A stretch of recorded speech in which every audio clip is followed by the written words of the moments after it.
What's happening in Nepal right now is absolute madness, pure chaos.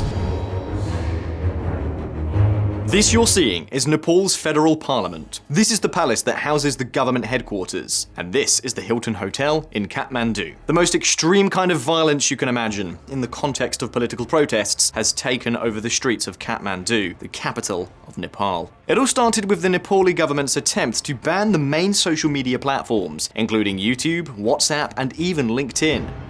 Nepal bans 26 social media platforms, including Facebook and YouTube. That was the last straw. After this ban, widespread anger quickly turned into full-blown rage, fueled by political corruption and the lack of opportunities for young people. And then, the country quite literally went up in flames.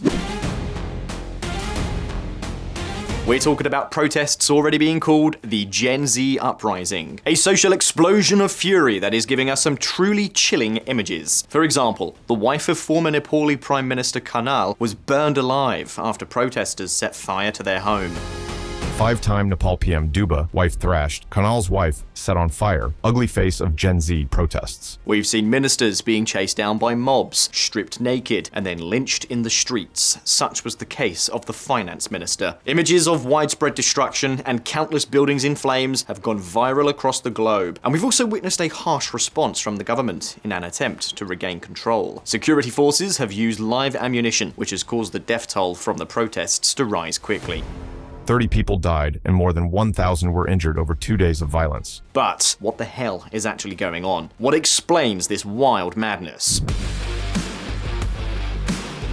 Well, it all began this past Monday, September 8th, the first day of protests. That day, most of the casualties were reported around the parliament and other government buildings, during an attempted assault that already made it clear this wasn't just a scare. And sure enough, it wasn't an isolated outburst, it was just the beginning. The government's decision to ban social media only lit the fuse of a social powder keg that had been building up for a long time. The very next day, Tuesday, September 9th, Kathmandu was literally in flames. Several official buildings and numerous homes of political leaders were reduced to ashes. Among the targets of the fire were even the national parliament itself and the headquarters of the Nepali Congress Party, the leading party in the ruling coalition. And in case there was any doubt about the protesters' intentions, to end the day, they looted the home of that party's leader and beat both him and his wife to a pulp. In short, no one is safe. In just 4 days, Foreign Minister Rana Duba went from smiling for the cameras as she unveiled 2 brand new aircraft provided by Washington to becoming the target of a furious mob. Yes, the very same foreign minister was beaten just steps away from her own home by a crowd that had completely lost control. The crisis has escalated to such an extent that the Prime Minister had no choice but to resign. And of course, to top it all off, the government has been forced to reverse one of its flagship measures, the social media ban.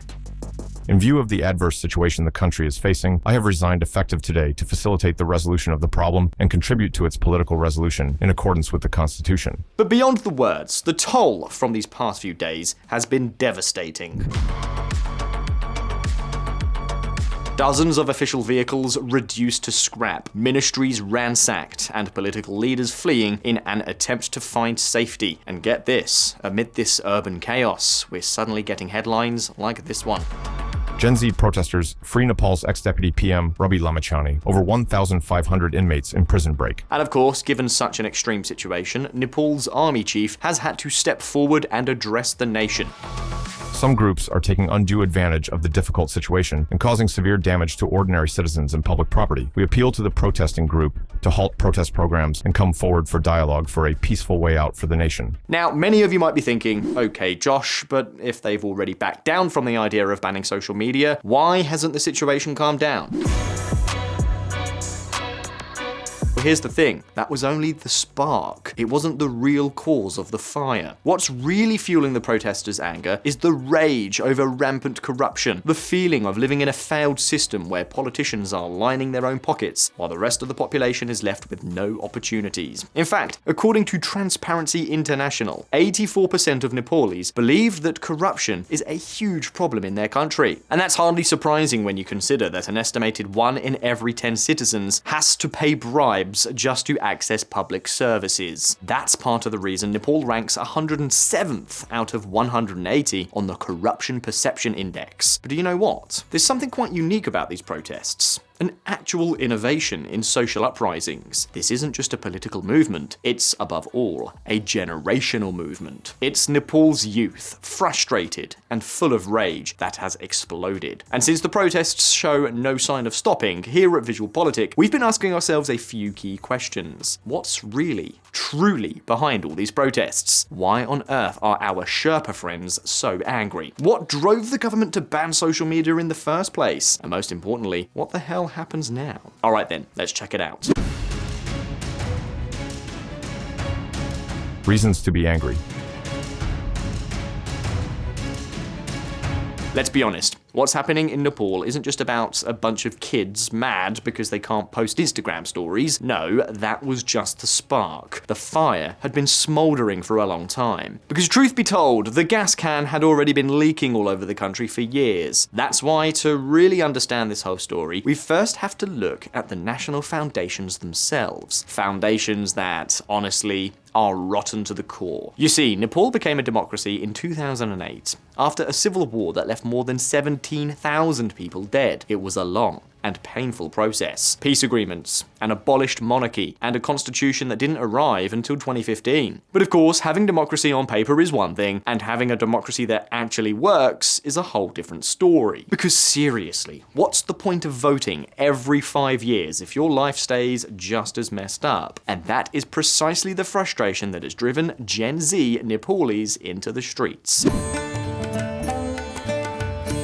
Nepal is a mountainous country sandwiched between India and China, landlocked, and home to around 31 million people. And as of 2024, 1 in every 5 Nepalese live in poverty. In a country that's relatively young overall, young people can barely find work. Unemployment is high, and most people end up in informal jobs with precarious conditions, especially in agriculture. At VisualPolitik community, things aren't much better in Kathmandu. Many young people arrive in the capital hoping to study or find a job, but instead, what greets them is a very different reality. High prices and wages that don't stretch nearly far enough. And what do people do when they feel they have no future in their own country? That's right, they pack their bags and leave, which is exactly what's happening in Nepal.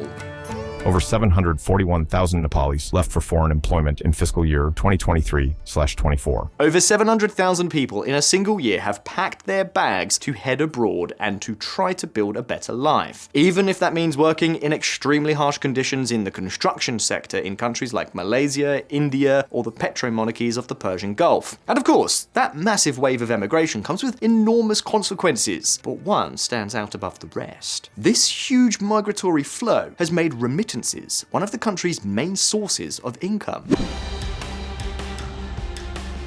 Just to give you an idea, the roughly 2 million Nepalese already living abroad sent home around $11 billion in 2024. That's over 26% of the country's GDP. Brutal. More than a quarter of the economy depends on what migrants send back. Nepal quite literally survives thanks to its expatriate sons and daughters. Thanks to the money flowing in from Dubai, Kuwait, or New Delhi. Without it, half the country would fall straight into poverty. Now think about this. Your brother is in Qatar, your cousin in Saudi Arabia, and your son in Malaysia, and suddenly the government cuts off WhatsApp, Facebook, and Instagram, claiming they don't comply with guidelines and requirements. Suddenly, you can't send them a message, you can't hear their voice, you can't even see if they're okay. Who in their right mind thought that this was a good idea? Cutting off social media is like severing the umbilical cord that keeps millions of families connected, and it's also cutting ties with the country's main source of income. But of course, that's not the only reason people are furious.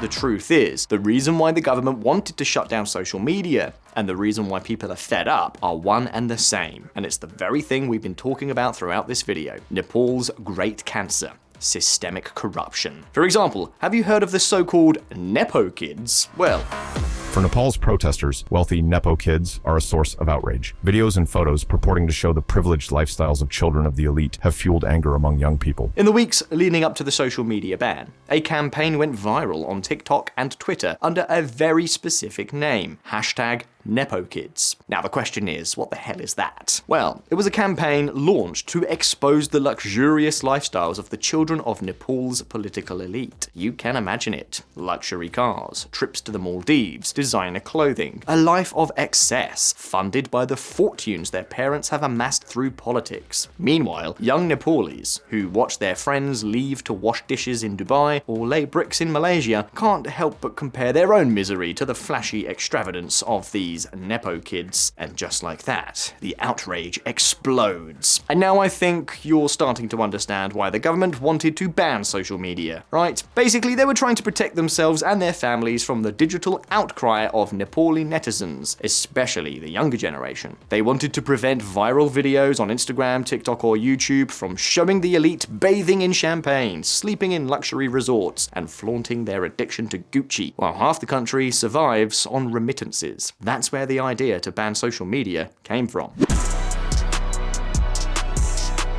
VisualPolitik community, we've said it before, Nepal is deeply corrupt. It's ranked as one of the most corrupt countries in all of Asia, and political scandals keep piling up like there's no tomorrow. One of the biggest scandals was the case involving the international airport of Pokhara. It's estimated that around $100 million were embezzled during its construction. The money, originally from loans by China's Export-Import Bank, ended up evaporating into the pockets of corrupt officials, politicians, and, of course, some Chinese construction firms. And what were the consequences when this whole scheme came to light? Yeah, you guessed it, none. Want another outrageous case? Take the fake Bhutanese refugee scam uncovered in 2024. Top-tier officials, senior bureaucrats, and even ministers scammed some of the country's most vulnerable people. How? By collecting money from unemployed young people, promising to get them into the United States as refugees. The trick was to forge documents and falsely label them as Bhutanese nationals expelled from the country in the 1990s. It was a massive scam with hundreds and hundreds of victims. And the consequences? Again, virtually nothing. Which of course has fueled a widespread belief that Nepal doesn't just suffer from rampant corruption, but that the big fish always gets away with it, even when they're caught red-handed. All this in a country where many farmers can't even afford fertilizer to grow rice, the national staple food. So no, these protests aren't about a meme or a hashtag. They're about decades of broken promises. They're about widespread corruption, and they're about an economic model that pushes young people to leave the country. And I'm sure now that you can understand the collective rage that has exploded. Nepal is a young republic, barely born in 2008 after the monarchy was abolished. Since then, it's had 14 different governments in 15 years. And now we're on to the 15th, an absolute disaster. Yes, this country has elections, parties, and a parliament, but in practice, what exists is a system of political favors, phantom projects, and total impunity from judicial consequences. That's the real root of the Gen Z protests. But that said, the key questions now are, what happens when the flames die down? What's coming next? Can Nepal channel this wild anger into a political project that actually works, or is this just another turn of the wheel in the same cycle of corruption, poverty, and emigration? Well then, let's find out. And now what? Alright, now we've got the full picture. A country in flames, a prime minister who's resigned, a parliament burned to the ground, and a political vacuum no one knows how to fill. Some are talking about the possibility of a unity government backed by the military. Others warn that without deep reforms, this could spiral into an even worse cycle of protests, repression, and ongoing violence. Meanwhile, thousands of young people are chanting in the streets that they're done swallowing lies. So with all that on the table, what the hell happens next? That, VisualPolitik community, is the million-dollar question. Nepal could face prolonged political and constitutional chaos unless there's an agreement to form a national unity government, say experts. We're not talking about a legal technicality here, no. This is a real abyss. The 2015 constitution was written to manage elections, coalitions, and votes of no confidence, but not to face a perfect storm where a prime minister flees after dozens are killed in protests, while young people call for his head on TikTok and the parliament goes up in flames. There's no handbook for this. Still, What does the constitution say? Well, it states that the president should invite a party or a coalition with a parliamentary majority to form a new government. The problem, those parties, Nepal's Communist Party and the Nepali Congress, are completely discredited, and the rest aren't exactly enjoying a stellar reputation either. For the protests, they're little more than political zombies. I mean, does anyone really believe that the same politicians who dragged the country into this chaos can now be the ones to fix it? Well, I can tell you right now, they can't. The credibility of all the country's major political forces has become irrelevant. Right now, everyone is trying to take advantage of the situation to lead the government. We have already entered a political and constitutional vacuum. The situation must now be resolved by the president with the help of the Nepalese military. In other words, no one trusts anyone. Every political party that once promised change is now so worn out that for Nepal's youth, they're simply part of the problem. That's why protesters are demanding something different. Dissolve parliament, pass a new national framework, even without a parliament, and then call fresh elections. In other words, they're basically asking to start from scratch, which of course doesn't exactly fit with the 2015 constitution. That's why many analysts are now talking about the need for an extra constitutional solution, something like an interim government, possibly led by respected figures from civil society, to act as a bridge until the dust settles. One name being floated is Sushila Karki, who is Nepal's first female Chief Justice of the Supreme Court, and who has gained the support of many Gen Z protesters to lead that interim government. But here's the thing, this opens up an incredibly dangerous scenario, a political and constitutional vacuum where every player tries to make a move. And who's best positioned to fill that vacuum? You guessed it, the military. Nepal has a long history of political crises where the armed forces have stepped in, sometimes as referees, other times as executioners, and it wouldn't be surprising if the same happened again. Many analysts believe the only institution with the real power to hold up a transitional government is the Nepali army. Not because it's particularly democratic, but because it's the only force that still inspires respect, or rather, fear, in the streets. The problem is, talking about a civilian government backed by the military starts to sound like a euphemism for what would actually be a military guardianship. And we all know how those adventures tend to end in countries with fragile democracies, in a very likely authoritarian drift. And let's not forget the two elephants in the room, or rather, the elephant and the dragon, India and China. Nepal may be nestled in the Himalayas, but it's far from isolated. It's not some peaceful Zen monastery. It's wedged between two superpowers that watch every move in Kathmandu very closely. In fact, it's no coincidence that Narendra Modi himself reacted almost immediately to the protests.